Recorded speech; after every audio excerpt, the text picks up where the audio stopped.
সংসদে doctor B.R.. আম্বেদকরকে নিয়ে বিতর্কিত মন্তব্যে দেশের স্বরাষ্ট্রমন্ত্রী অমিত শাহর বিরুদ্ধে ও তার পদত্যাগের দাবি তুলে ধিক্কার মিছিল তৃণমূল কংগ্রেসের। সোমবার দুপুরে গোয়ালপুখর বিডিও অফিস চত্বর থেকে এই ধিক্কার মিছিল বের করা হয়। মিছিল গোয়ালপুখর থানা হয়ে গোয়ালপুখর বাজার পরিক্রমা করে আবার বিডিও অফিস চত্বরে এসে সমাপ্ত করা হয়। ধিক্কার মিছিলে রাজ্যের মন্ত্রী গোলাম রাব্বানির সাথে পায়ে পা মেলান তৃণমূল কংগ্রেসের প্রায় কয়েক শতাধিক কর্মী সমর্থকেরা। আজকে যে আপনাদের এই যে ধিক্কার মিছিল মূলত কারণটা কি?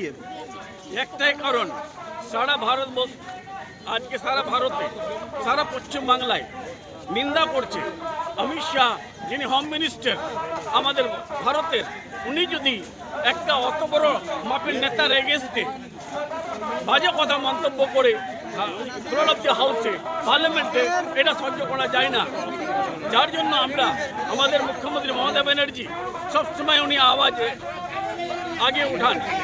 জিএসটি কে দেখবেন, আপনারা ডিমনিটাইজেশনে দেখবেন, এনআরসি সিএতে দেখবেন, আর আজকেও উনার নির্দেশে আমরা আজকে ধিক্কার মিছিল বাইর করছি। আর এই ধিক্কার মিছিলে আমাদের ডিমান্ড একটাই, ভীমরাও আম্বেদকর যিনি কনস্টিটিউশনের আমাদের ড্রাফটিং কমিটির চেয়ারম্যান ছিলেন, কনস্টিটিউশন তৈরি করেছিলেন, আজ ওনার এগেনস্টে খারাপ মন্তব্য করবে অমিত শাহ। আর অমিত শাহকে জিজ্ঞাসা করা হোক, অমিত শাহকে তড়িপার হাইকোর্ট সুপ্রিম আপনার লোয়ার কোর্টকে ডিক্লেয়ার করেছে তড়িপার মানে সমাজে থাকার যোগ্যতা নাই, কেন এরকম কথা বলবে? যার জন্য আমরা আজকে এসসি ভাইরা আজকে ডিপ্রাইভ ছিল, তাদের জন্য আম্বেদকর ফাইট করেছিল। আর আম্বেদকরের জন্য আজকে পার্লামেন্টে বলবে অত বাজে কথা, যার জন্য আমাদের ডিমান্ড আছে Amit Shah floor of the হাউসে মাফি ক্ষমা চাইবে, তারপরে আমরা ছাড়ব। আমরা তো পশ্চিমবাংলাতে আছি, আমরা পশ্চিমবাংলার সম্বন্ধে বলতে পারবো। পশ্চিমবাংলায় সব জায়গায়, প্রত্যেকটা ব্লকে, প্রত্যেকটা শহরে, প্রত্যেকটা জেলাতে, প্রত্যেকটা সাব ডিভিশনে আজকে ধিক্কার মিছিল চলছে। এই ধিক্কার মিছিল আমাদের মুখ্যমন্ত্রী মমতা ব্যানার্জি উনার নির্দেশে আমরা এটা আজকে করা আরম্ভ করেছি। আর উনি সবসময় যারা ডিপ্রাইভ, যারা বঞ্চিত, যারা লঞ্চিত, তাদের জন্য উনি কথা বলেন। আজকে এসসি ভাই বোনরা ডিপ্রাইভ হচ্ছে, উনি কথা বলছেন। ভীমরাও আম্বেদকর যদি ওরা না মানে, তাহলে কাকে মানে? বাপুজিকে তো মানেই না। তারপরে জওয়াহরলাল নেহরুর এগেইনস্টে সবসময় কথা বলে, এর মানে আগামী দিনে ভারতে কনস্টিটিউশনে বদল করতে চাই। যদি 300 থেকে অপর সিট পেয়ে যেতেন তো কনস্টিটিউশন বদল হয়ে যেত, কিন্তু ভারতের লোক এটা মানেনি, 240 থেমে দিয়েছে। যার জন্য আমরা সবসময় বলি যে না, এগুলো চলবে না, আর এগুলো বন্ধ করো।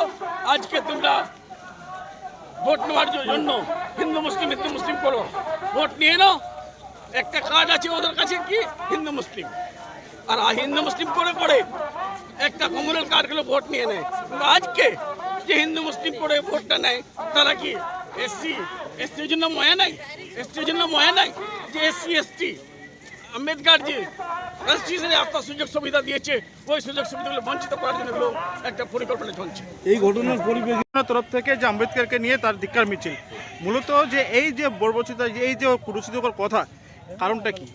এটা দাদা দেখেন, আমাদের গত আপনার বৃহস্পতিবারে মানে আপনার পার্লামেন্টে যে হিসাবে হোম মিনিস্টার অমিত শাহজি যে হিসাবে ভদ্রকথা হিউমিলেট করেছেন ডক্টর বি.আর. আম্বেদকর সাহেবকে, যিনি একটা আর্কিটেক্ট এইভাবে মানে আপনার সংবিধানটাকে করেছেন, অত যে হিসাবে ওনাকে অপমান করা হয়েছে, একটা নামটা একটা নিতেই পারে, নামটা নিয়ে যেইভাবে ওনাকে যে হিসাবে হিউমিলেট করলো, এটার প্রতিবাদে আমরা আজকে গোয়ালপুখর ব্লক তৃণমূল কংগ্রেসের পক্ষ থেকে একটা ধিক্কার মিছিল করেছি। আমাদের এখানে উপস্থিত আছেন মন্ত্রী সাহেব, গোলাম রাব্বানি সাহেব আছেন, আমাদের ব্লকের সমস্ত যত অঞ্চল প্রেসিডেন্ট, ভাইস প্রেসিডেন্ট, পঞ্চায়েত সমিতির মেম্বার, প্রধান উপপ্রধান, সমস্ত সবাইকে নিয়ে একটা মিছিলটা আপনারা দেখছেন। বলছি, এই যে আপনাদের দাবি, এই দাবিগুলো পূরণ না হলে আগামী দিনে আপনাদের কি কর্মসূচি রয়েছে, কি বলবেন?